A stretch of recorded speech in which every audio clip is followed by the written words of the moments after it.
ಒಳಗಿಟ್ರೆ ಅದು ಹೊರಗೆ ಬರಲೇಬೇಕು. ಅದು ಯಾವ ರೀತಿ ಬರುತ್ತೆ? ದೇಹದ ಅನಾರೋಗ್ಯ ಅದಕ್ಕೆ ಕಾರಣ. ಮನಸ್ಸಿನಲ್ಲಿ ತುಂಬಿಕೊಂಡಿದೆಯಲ್ಲ ಕಲ್ಮಶಗಳೆಲ್ಲ ದೇಹದಲ್ಲಿ ಅಣವ ಮಲವಾಗಿ ಹೊರಗೆ ಬರುತ್ತೆ. ಅದು ಒಂದು ಜನ್ಮದ್ದಲ್ಲ, ಆ ಗುಣ ಒಳಗಡೆ ಸೇರ್ಕೊಂಡಿದೆ. ಜನ್ಮ ಜನ್ಮಾಂತರದಿಂದ ಆ ಕ್ಯಾರೆಕ್ಟರ್ ನಲ್ಲಿ repeated tendency of your perceptions have become A character. ಆ ಕ್ಯಾರೆಕ್ಟರ್ ನಿಮ್ಮಲ್ಲಿ ಒಳಗಡೆ ಇದೆ. ಅದನ್ನ ಹೋಗ್ಲಾಡಿಸ್ಕೊಳ್ಳೋದಿದೆಯಲ್ಲ, ಅದು ಅದರಿಂದ ಹೊರಗೆ ಬರೋದಿದೆಯಲ್ಲ, ಅದು ನಿಜವಾದ freedom. Freedom is inside. Your commitment towards freedom is real sanyasa. ಸನ್ಯಾಸ ಏನು? ನಿಮ್ಮಲ್ಲಿ ಒಂದು ಶಿಫ್ಟ್ ಆಗ್ಬೇಕು. ಏನು? From head to heart. ನಿಮ್ಮ ಚಿಂತನೆಗಳೆಲ್ಲ, ಯೋಚನೆಗಳೆಲ್ಲ ಹೋಗಿ ಚಿಂತನೆ ಆಗ್ಬೇಕಾದ್ರೆ ಹೃದಯದಲ್ಲಿ ಆಗಬೇಕು. ಆ ಹೃದಯ is not A physical heart, it is ಮನಸ್ಸಿನ ಆಳ. ಆಳವಾದ ಸೂಕ್ಷ್ಮವಾದ ಅಂತರಾತ್ಮ ಯಾವುದು? ನಿಮ್ಮ ಮನಸ್ಸಿನ ಆಳ. ಹೊರಗಿನ ಮನಸ್ಸಲ್ಲ. ಹೊರಗಿನ ಮನಸ್ಸು ಇಂದ್ರಿಯಗಳ ಜೊತೆಗೆ, ಹೊರಗಿನ ಪ್ರಪಂಚದ ವ್ಯಕ್ತಿ ವಿಷಯ ವಿಚಾರಗಳ ಜೊತೆಗೆ, ಆ ಹೊರಗಿನ ಮನಸ್ಸು ಅಹಂಕಾರದ ಜೊತೆಗೆ ಸವಾಸ ಮಾಡ್ತಾ ಹೊರಗಿದೆ. ಎಲ್ಲ ಕರ್ಮಗಳು ಅದರಲ್ಲಿದೆ. ಅದನ್ನೆಲ್ಲ ಹೋಗಲಾಡಿಸೋದಕ್ಕೆ ಪ್ರತಿನಿತ್ಯವೂ ಸ್ನಾನ ಮಾಡಬೇಕು. ಆ ಸ್ನಾನವೇ ಧ್ಯಾನ. ಅಂತಹ ಸ್ನಾನ ನಿಮಗೆ ಬೇಕಾಗಿದೆ ಈಗ. ಆ ಸ್ನಾನ ಮಾಡದೆ ನೀವು ಎಲ್ಲ ಟೈಮ್ ಕೊಡಲ್ಲ, ಪುರ್ಸೊತ್ತಿಲ್ಲ ಹೇಳ್ತೀರಾ. ನಿಮ್ಮ ಸ್ವಂತ ಕ್ಲೆನ್ಸಿಂಗ್ಗೆ ಪುರ್ಸೊತ್ತಿಲ್ಲ ಅಂತ ಹೇಳ್ತೀರಾ. ಯಾಕೆ? ಧ್ಯಾನವನ್ನ ಒಂದು ಸ್ಪಿರಿಚುಯಾಲಿಟಿ ಅಂತ ಮಾಡಿ, ಅದೊಂದು ಸಬ್ಜೆಕ್ಟ್ ಮಾಡಿ, ಅದು 60 ವರ್ಷ ಆದ್ಮೇಲೆ ಮಾಡುವಂಥದ್ದು ಅಂತ ಹೇಳಿ ಅದನ್ನ ದೂರ ತಳ್ಳಿದೀರಾ. ಮನಸ್ಸಿನ ಸ್ನಾನಕ್ಕೆ ವಯಸ್ಸು ಬೇಕಿಲ್ಲ, ಕೊಳೆ ಆಗ್ತಾ ಆಗ್ತಾ ಮಾಡ್ಬೇಕು. ಅದಕ್ಕೆ ಯಾವ ವಯಸ್ಸು ಇಲ್ಲ. ನಿಮಗೆ ಧ್ಯಾನದ ಬಗ್ಗೆ ಒಂದು ಪರಿಕಲ್ಪನೆ, ಧ್ಯಾನದ ಬಗ್ಗೆ ಒಂದು ಕಾನ್ಸೆಪ್ಟ್ ಏನಿದೆ ಅದು ನಿಮ್ಮಲ್ಲಿ ಬದಲಾವಣೆ ಆಗ್ಬೇಕು. ಧ್ಯಾನ ಅಂದ್ರೆ ಸುಮ್ನೆ ಕಣ್ಮುಚ್ಕೊಂಡು ಮೂಲೆಯಲ್ಲಿ ಕೂತ್ಕೊಳ್ಳೋದಲ್ಲ, ಇದೊಂದು ಶೋಗೆ ಮಾಡೋದಲ್ಲ, ಇದೊಂದು ಹ್ಯಾಬಿಟ್ ಅಲ್ಲ, ಇದೊಂದು ಸ್ನಾನ. ಇದು ನನಗೆ ಅವಶ್ಯಕವಾಗಿದೆ. ಇದು ನನ್ನಲ್ಲಿರುವ ಕೊಳೆಯನ್ನು ತೆಗೆಯೋದು. ನನಗೆ ಗೊತ್ತಿಲ್ಲದೇನೆ ಅಜ್ಞಾನದಲ್ಲಿ ನಾನು ಎಲ್ಲ ತುಂಬಿಕೊಂಡು ಕೂತಿದ್ದೇನೆ. Dhyana is an expression of my mind. It is an exploration of my mind. I have to explore my mind. I have to know my mind, how vast it is, how deep it is, how beautiful it is, how amazing it is, how powerful it is. ನೀವು ಇದನ್ನು ತಿಳ್ಕೊಳ್ಬೇಕಾದ್ರೆ ಧ್ಯಾನದಲ್ಲಿ ಒಂದೊಂದು ದಿವಸದಲ್ಲೂ ಕೂಡ ನಿಮ್ಮಲ್ಲಿ ಆ ಪರಿಪಕ್ವತೆ, ಆ ಬೆಳವಣಿಗೆ, ಆ ಶಕ್ತಿ, ಆ ಬದಲಾವಣೆ ಎಲ್ಲವೂ ಗೋಚರವಾಗುತ್ತೆ. ಧ್ಯಾನ ಮಾಡುವನು ಪ್ರತಿದಿನ ಧ್ಯಾನ ಮಾಡಿ ಹೊರಗೆ ಬಂದಾಗ ಅವನು ಹೊಸ ಮನುಷ್ಯನಾಗಿರ್ತಾನೆ. ಧ್ಯಾನ ಮಾಡಿ ಹೊರಗೆ ಬಂದಾಗ ಅವನ ಆಟಿಟ್ಯೂಡ್ ನಲ್ಲಿ ಬದಲಾವಣೆ ಇರುತ್ತೆ.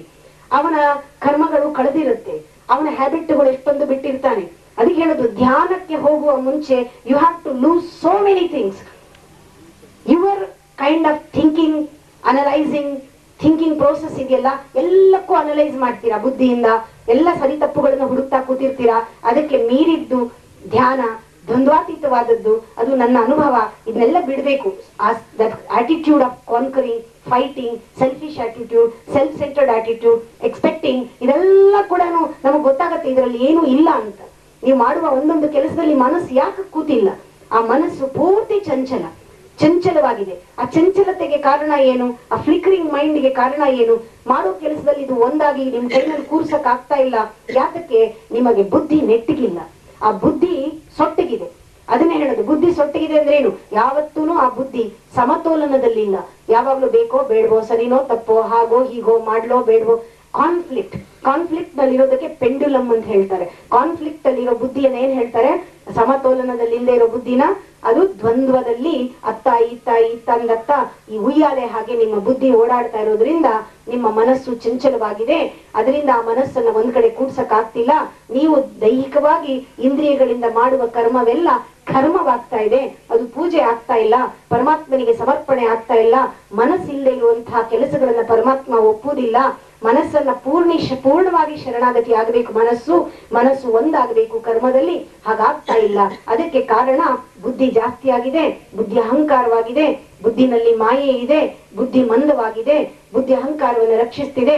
ಸ್ವಲ್ಪ ಹೊತ್ತು, ಕೆಲವು ನಿಮಿಷ ಆ ಅಹಂಕಾರವನ್ನ ಬಿಟ್ಟು ಕೂತ್ಕೊಳ್ಳೋದಿದೆಯಲ್ಲ, ಅದಕ್ಕೆ ತಾಕತ್ತು ಬೇಕು.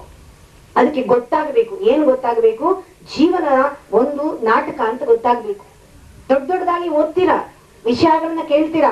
ಪುರಂದರದಾಸರು ಹೇಳಿದ್ರು, ಶೇಕ್ಸ್ಪಿಯರು ಹೇಳಿದ್ರು. ಏನ್ ಹೇಳಿದ್ರು? Life is a drama, life is a beautiful play, life is a dance, life is a cosmic play, life is a cosmic joke. There is nothing serious. ಏನು ತಲೆ ಹಚ್ಕೊಳ್ಳುವಂಥದ್ದು ಏನೂ ಇಲ್ಲ. ನೀವು ಮಾಡ್ಕೊಂಡಿರೋದು ನೀವೇ ಅಜ್ಞಾನದಲ್ಲಿ ಆ ಒಂದು ಅಹಂಕಾರದಿಂದ ನಾನ್ ತಂದೆ, ನಾನ್ ತಾಯಿ, ನಾನದು, ನಾನಿದು ಅಂತ ಸಿಕ್ಕಾಕೊಂಡ್ಬಿಟ್ಟಿದ್ದೀರಲ್ಲ. ಆ ಪಾತ್ರಗಳನ್ನ ಮಾಡ್ಬೇಕು ಅಂತ ಗೊತ್ತಿಲ್ಲ ನಿಮಗೆ. ಆ ಪಾತ್ರದಲ್ಲಿ ಸಿಕ್ಕಾಕೊಂಡು ಅದರ ಸುಖ ದುಃಖದಲ್ಲಿ ಸಿಕ್ಕಾಕೊಂಡ್ಬಿಟ್ಟು ಆ ಟೆನ್ಷನ್ ಅಲ್ಲಿ, ಆ ಕರ್ಮಗಳಲ್ಲಿ ನೀವು ಆ ಅಜ್ಞಾನದಿಂದ ನರಳ್ತಾ ಇದ್ದೀರಾ. ದೇಹದಲ್ಲಿ ಕಾಯಿಲೆ, ಮನಸ್ಸಿನಲ್ಲಿ ಕಾಯಿಲೆ. ಯಾಕೆ? ಆ ಅಟ್ಯಾಚ್ಮೆಂಟ್, ಆ ಮೋಹ, ಆ ಪಾತ್ರಗಳಲ್ಲಿ ಮೋಹ. ಆದ್ರೆ ಬಾಯಿನಲ್ಲಿ ಹೇಳ್ತೀರಾ ಜೀವನ ಒಂದ್ ನಾಟಕ, ಎಲ್ಲ ಪರಮಾತ್ಮ ನೋಡ್ಕೊಳ್ತಾನೆ ಅಂತ.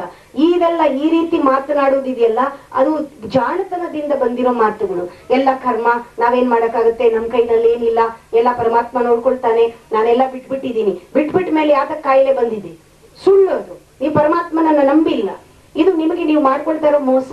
ಇದು ಹಿಪೋಕ್ರಸಿ ಅಂತ ಹೇಳ್ತಾರೆ. ಪರಮಾತ್ಮ ನಂಬಿದ್ದೀನಿ ಅಂತ ಹೇಳೋದು ಇಲ್ಲಿ ಅನುಭವಿಸ್ತಾ ಇರೋದು, ಎಲ್ಲ ಅವನ ಮೇಲೆ ಬಿಟ್ಟಿದ್ದೀನಿ ಅಂತ ಬಾಯಿನಲ್ಲಿ ಹೇಳೋದು, ಮನಸ್ಸಿನಲ್ಲಿ ಕೊರಗ್ತಾ ಇರೋದು. ಇದು ಏನು ಕಾಂಟ್ರಡಿಕ್ಟರಿ? ಇದು ನೀವೇ ನೋಡ್ಕೊಳ್ಳಿ. ಪರಮಾತ್ಮ ನಂಬಿದ ಮೇಲೆ ಯಾತಕ್ಕೆ ಚಿಂತೆ? ಸರಿಯಾದ ನಂಬಿಕೆಯಲ್ಲಿ ಸರಿಯಾಗಿಲ್ಲ ನಂಬಿಕೆ. ಇದು ಪರಿಪೂರ್ಣವಾದ ವಿಶ್ವಾಸ ಅಲ್ಲ. ಒಳಗಿಂದ ನಿಮಗೆ ಹುಟ್ಟಿಲ್ಲ ನಂಬಿಕೆ. ಅದು ಹುಟ್ಟೋದು ಹೇಗೆ? ದೇವಸ್ಥಾನಕ್ಕೆ ಹೋಗಿ ಹೂ ಬೀಳೋದ್ರಿಂದ ಅಲ್ಲ, ನಿಮ್ಮಲ್ಲಿ ಹುಟ್ಟಬೇಕು. ನಿಮ್ಮಲ್ಲಿ ನಿಮಗೆ ನಂಬಿಕೆ ಬರಬೇಕು. ಆ ಟ್ರಸ್ಟ್ ಅನ್ನೋದಿದೆಯಲ್ಲ, ಅದು ನಿಮ್ಮಲ್ಲಿ ಬರಬೇಕು. ನಿಮ್ಮನ್ನ ನೀವು ಪ್ರೇಮಿಸೋಕ್ ಶುರು ಮಾಡಿ. ಪ್ರೀತಿಸಿ ನಿಮ್ಮನ್ನ. ಸದಾಕಾಲ ನಿಮ್ಮನ್ನ ಪ್ರೀತಿಸೋದ್ರಿಂದಲೇ ಅನ್ಯರನ್ನ ಪ್ರೀತಿಸೋದಕ್ಕೆ ಸಾಧ್ಯ.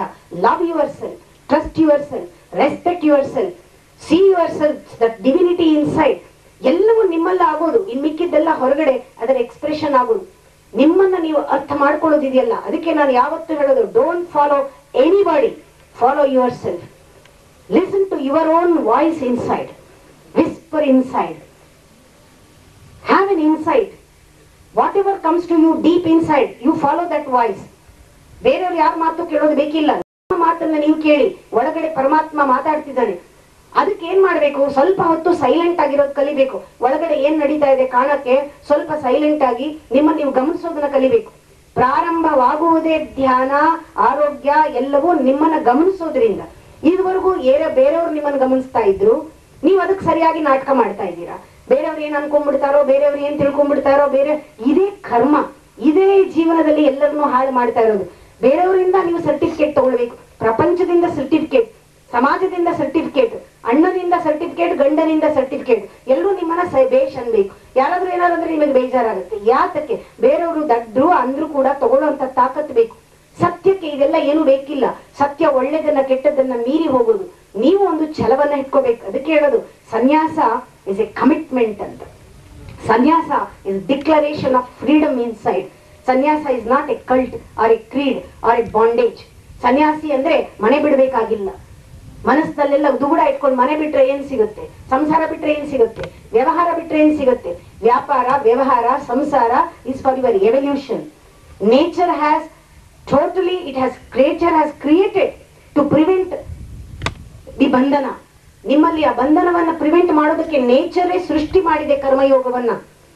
Because the karma is the basis for your evolution. Without karma, if you renounce karma, if you renounce samsara, if you renounce relationship, you lose the base for your evolution. It is for your evolution, the growth. It is for your mental growth.